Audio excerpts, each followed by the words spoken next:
Tennessee Titans go on the road to face their division rival Houston Texans on Sunday. Houston a 9-point favorite on BETDAQ, 43 the total in this game. This is a big number to be given a Tennessee team coming off an upset win of the Pittsburgh Steelers, maybe the biggest upset of week 1, and the Tennessee defense was dominant in that game, holding the Steelers to 195 total yards.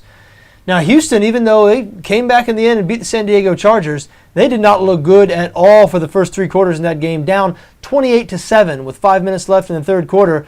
Coming into the season, a lot of people wonder which Texans team we'd see. Would we see the Texans team of the first 11 or 12 weeks of last season, or would we see the Texans team that we saw in December and in the playoffs? In week 1, for most of the game, certainly looked like that Texans team we remember from December and in the playoffs was the one that showed up.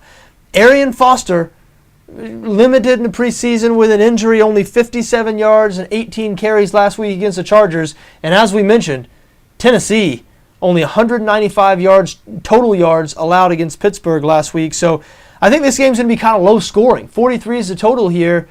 I lean towards the under, but more so than that, I lean towards Tennessee in these points. Listen, Jake Locker, I know Jake Locker is not one of the better quarterbacks in the NFL, but the last time he faced the Houston Texans, passed for 309 yards.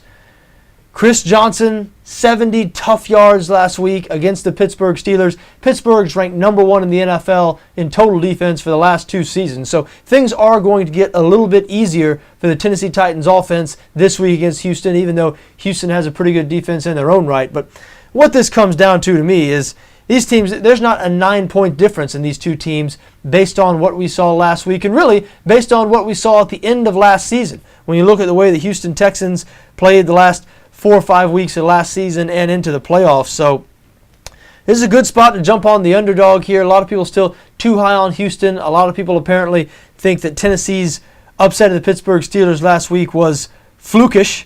I don't think it was. I like Tennessee +9.